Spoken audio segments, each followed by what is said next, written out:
اور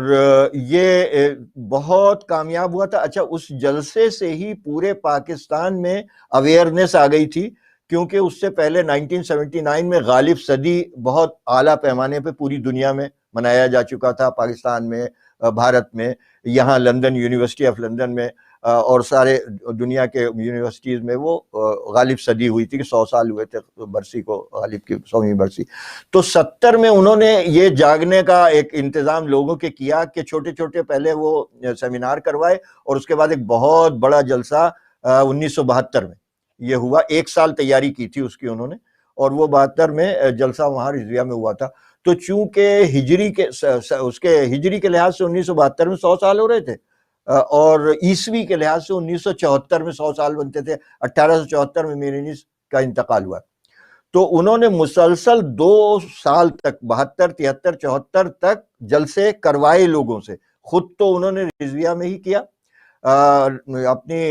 یہ غالب لائبریری ناظم آباد، اس میں ایک جلسہ غالب لائبریری کی انتظامیہ کی طرف سے ہوا، اس کی نظامت انہوں نے کی، مگر صدارت کر رہے تھے مرزا ظفر الحسن جو جنرل سیکرٹری تھے غالب لائبریری کے. وہ ان کا جملہ مجھے یاد ہے اختتامی، انہوں نے یہ کہا تھا کہ میں اب تک یہ سمجھتا تھا کہ میرے مرنے کے بعد غالب کی صدی جس طریقے سے ہو گئی، میرے نیز کی پتہ نہیں ہوگی کہ نہیں ہوگی، میں رہوں یا نہ رہوں، لیکن مجھے آج ضمیر اختر نقوی صاحب کی نظامت کا انداز دیکھ کے اطمینان ہو گیا، کم از کم ایک نوجوان ایسا ہے جو میرانیز کی اویئرنیس ایسے پیدا کر رہا ہے پاکستان میں مختلف جگہوں میں جا کے کہ اب شاندار طریقے سے میرانیز کی برسی ہوگی. اچھا مرزا ظفر الحسن کا کچھ ہی دن کے بعد انتقال ہو گیا اتفاق سے، اور اس کے بعد کا جلسہ جو ناظم آباد میں ہوا گورنمنٹ کالج میں، اس کی صدارت ہمارے پروفیسر کرار حسین صاحب کر رہے تھے، جو اس وقت کراچی یونیورسٹی میں پروفیسر تھے، بعد میں بلوچستان یونیورسٹی کے وائس چانسلر ہو کے چلے گئے تھے. تو وہ صدارت کر رہے تھے، ضمیر اختر نقوی صاحب نے نظامت اس کی. وہ جو لوگوں کو بلاتے تھے، اشعار پڑھتے تھے مختلف میرانیز کے جگہ بیچ میں. وہ ان کو اتنا پسند آیا پورے یعنی جلسے کی کارروائی کے بعد انہوں نے صدارتی تقریر میں کہا کہ یہ ضمیر اختر نقوی نہیں ہے بلکہ میرانیز کا چلتا پھرتا انسائکلوپیڈیا ہے. یہ دوسرے دن کے اخبار کی رپورٹ تھی، اور بہرحال اس کی میگزینز وغیرہ میں بھی مضامین میں اکثر جگہ پہ ہوئی ہے. تو میں اب بالکل وہ نوجوان جنہوں نے وہ جلسہ نہیں دیکھا ان کے استعفیٰ دے کے لیے یہ میں نے ذکر کیا. تو اسی طریقے سے زید بخاری صاحب نے جو رضویہ کا جلسہ تھا اس کے بعد بھی ایک بہت اچھے کلمات سے یاد کیا تھا. اچھا جوش صاحب کے مرثیے کی جو کتاب انہوں نے ترتیب دی ہے، اس میں جوش صاحب اکثر و بیشتر ہمارے یہاں آئے ہیں، بہرحال فائنل جب بک کی کتابت ہو گئی ہے تب وہ آئے تھے اور انہوں نے دیکھا تھا. خود جوش صاحب نے ایک خط لکھا تھا ضمیر اختر نقوی صاحب کو، وہ خط اس کتاب کا حصہ ہے. اس میں ایک فقرہ صرف ایسا ہے کہ جس کو میں نقل کرنا چاہ رہا ہوں یہاں. اس میں انہوں نے ظاہر جوش صاحب کے مرثیے کی کچھ تعریف کی تھی. تو جوش صاحب نے اپنے خط میں لکھا کہ مضمون آپ کا خط دیکھا میں نے، اس میں میری تعریف کی گئی ہے، اگر میرا مزاج خدا کا سا ہوتا تو میں آپ کا منہ موتیوں سے بھر دیتا. یہ جوش صاحب نے خط میں ضمیر اختر نقوی صاحب کو لکھا، یہ خط اس میں چھپا ہوا کتاب کا حصہ ہے. تو یہ تو میں نے 2-3 مثالیں دے دی کہ جو اس وقت کے بڑے بڑے مشاہیر، شعراء، پروفیسرز اور جو بہت سینئر اس وقت کے ضمیر اختر نقوی صاحب کے تھے، ان کی رائے ضمیر اختر نقوی صاحب کے متعلق تھی. تو وہ تعریف کر گئے، ہم اس تعریف کو ریپیٹ کر دیں یہی بہت ہے. ہم ان کی کیا تعریف کریں گے بھائی؟ ابھی ہم نے نہ ان کے تمام مضامین پڑھے ہیں، نہ تمام کتابیں پڑھی ہیں، نہ کوئی شخص یہ دعویٰ کر سکتا ہے کہ جتنی مجلسیں پڑھی ہیں انہوں نے سب سنی ہو. ظاہر ہے میں نے وہ سنی ہے جو میں لندن میں جب یہاں تھے تو سن لیا، اور اسی طریقے سے میرے خیال مجھ سے زیادہ اسلم ہاشم صاحب نے سنی ہوں گی اور علی ضیاء رضوی نے سنی ہوگی. لیکن پھر بھی جب دور چلے گئے تو اس زمانے کی کچھ تقریریں اور مجلسیں ہوں گی جو نہیں سنی ہوں گی. تو یہ دعویٰ تو کوئی بھی نہیں کر سکتا، بہت مشکل کام ہے. تو اگر کوئی ان کے اس کام پہ ایک نظر ڈالے گا اور ایماندار ہوگا تو یقیناً اعتراض کرنے سے پہلے وہ شرمندہ ضرور ہوگا، اگر وہ ایمانداری سے وہ دیکھ لے. اور اگر کسی کو بہت مہذب جواب دینا ہے اعتراض کرنے والوں کو، تو میں ایک مثال چھوٹی سی دے دینا چاہتا ہوں. ضمیر اختر نقوی صاحب 2016 یا 17 میں یا شاید 2015 تھا، لکھنؤ میں مدعو کیے گئے تھے لکھنؤ یونیورسٹی میں ایک سیمینار کے لیے، اور سیمینار میں ان کو ٹاپک دے دیا گیا تھا کہ اس ٹاپک پہ آپ کو بولنا ہے. اور وہ ٹاپک تھا اودھ کی بیگمات کی تہذیب. یعنی اودھ کا کلچر جو ہے وہ بیگمات کی تہذیب سے ہی ترتیب پایا ہے. تو اس کے اوپر وہ انہوں نے لکھ کے ایک مقالہ وہاں پڑھا تھا. جو کہ یونیورسٹی کے اس جو مجلہ نکلتے ہیں سالانہ اس میں چھپا اور بہت اپریشیٹ کیا گیا. اس میں سے ایک لائن سنا دینا چاہتا ہوں میں کہ اودھ کی بیگمات کا ایک طریقہ کار تھا، اور وہ بہرحال کتابی حصہ ہے، لیکن میں چونکہ ذاتی طور پہ میں نے دیکھا بھی ہے تو میں یہ کہہ سکتا ہوں کہ میں عینی شاہد بھی ہوں. مثلاً یہ کہ میں نے اپنی دادی کو اس کام کو کرتے ہوئے دیکھا ہے جس کا ذکر ہے اس میں. اور وہ طریقہ یہ تھا کہ جب اس زمانے کی خواتین بیگمات زنانی مجلس میں جاتی تھیں تو ایک بہت بڑی سی فینس ہر ایک گھر زمیندار کے گھر میں رکھی ہوتی تھی. یعنی آج کل کے لحاظ سے وہ ڈولی جو ہوتی ہے، ڈولی ذرا چھوٹی ہوتی ہے، اس میں ایک ہی آدمی بیٹھنے کی جگہ ہوتی ہے. فینس میں 3 یا 4 خواتین بیٹھ سکتی ہیں اور اس کو 8 کہار آگے اور پیچھے سے اٹھاتے ہیں. وہ ہمارے گھر میں دادا کے گھر میں نے دیکھی ہے بہت، جب بچپنا تھا انڈیا میں. اور میں نے پوچھا بھی تھا کہ وہ کام میں نہیں آتی تھی، ریٹائر ہو گئی تھی، کیونکہ ظاہر ہے کہ وہ دوسرے ذرائع آنے جانے کی ایجاد ہو چکے تھے اس وقت. تو اودھ کی بیگمات جب کہیں ایک جگہ سے دوسری جگہ جاتی تھیں تو اس میں بیٹھ جاتی تھیں، پھر وہ چادر سے اس کا کور ڈھکا جاتا تھا اور وہ خادمہ باہر آ کے اطلاع کرتی تھی، تب کہار آتے تھے اس کو اٹھانے کے لیے. تو اگر ایک خاتون جا رہی ہوتی تھی تو ایک بڑا پتھر رکھ لیا جاتا تھا اس میں فینس کے اندر. اب اس کی حکمت کیا تھی یہ انہوں نے اپنے سیمینار کے مقالے میں ایکسپلین کیا ہے، جس کو شوق ہے وہ پڑھ لے تو تفصیل معلوم ہو جائے گی. میں یہاں ذکر اس لیے کرنا چاہ رہا ہوں کہ اگر اللہ تعالیٰ اس پتھر کو زبان دے دے تو وہ بھی کہے گا کہ میں فینس میں بیٹھا تھا اور 8 کہار مجھ کو اٹھاتے تھے. حالانکہ وہ پتھر جو ہے، تو یہ اعتراض کرنے والے وہ پتھر ہیں جو یہ سمجھ رہے ہیں کہ ضمیر اختر نقوی صاحب کو جہاں پہ نام آئے گا وہاں اعتراض کرنے والے کا نام بھی آ جائے گا شاید. تو ان کی حیثیت اس پتھر سے زیادہ نہیں ہے. کیا بات جو اودھ کی بیگمات استعمال کرتی تھیں. کیا بات، کیا کہنے. بہترین گفتگو کی آپ نے جناب تنویر اختر نقوی صاحب، مغل رضا اسلم ہاشم صاحب، اور ہمارے ساتھ تھے سرمایہ ملت جعفری مشہور معروف نواز خان قبلہ علی ضیاء رضوی صاحب، ان کے خیالات بھی آپ نے سنے، اور مغل رضا اسلم ہاشم صاحب کی بھی اور تنویر نقوی صاحب کی بھی. اور یقینی طور پہ ایک بڑا خلا ہے ان کے جانے کے بعد، کیونکہ جس طرح سے انہوں نے ادبی خدمات انجام دی، جس طرح سے انہوں نے ادبی سرگرمیاں پاکستان میں شروع کی، جس طرح سے انہوں نے میر انیس اور میر دبیر کے اوپر جو ہے باقاعدہ اتنی بڑی تحریر کی جو کہ 17,000 صفحات پہ مشتمل ہے، جو کہ کہنا آسان ہے لیکن یقین جانیے اس کو لکھنا انتہائی مشکل ہے. لوگ 300 400 500 جو ہے صفحات لکھنا ان کے لیے بہت مشکل ہوتا ہے. لیکن علامہ کی خدمات، ڈاکٹر ضمیر اختر نقوی صاحب کی خدمات رہتی دنیا تک جو ہے یاد رکھی جائیں گی. جس طرح سے انہوں نے دین حقہ کی تعلیمات کو عام کرنے میں، ولایہ اہل بیت کو عام کرنے میں، اور نو کمپرومائز کی پالیسی کو اپناتے ہوئے کسی بھی صورت میں آئمہ کے حوالے سے نو کمپرومائز کی پالیسی انہوں نے جو ہے واضح کی، اور آخری دم تک ولایہ اہل بیت، ولایہ علی بن ابی طالب کو جو ہے اسے بیان کرتے رہے. میں سمجھتا ہوں کہ جو آفتاب طلوع ہوا تھا مصطفیٰ آباد اور جو ہے وزیر گنج کی جو سرزمین ہندوستان سے، وہ غروب تو ہو گیا، ہم نے دیکھا کراچی کی سرزمین کے اوپر، لیکن اس کی روشنی کبھی نہ ختم ہونے والی. اگلے پروگرام تک کے لیے اجازت دیجیے. اللہ نے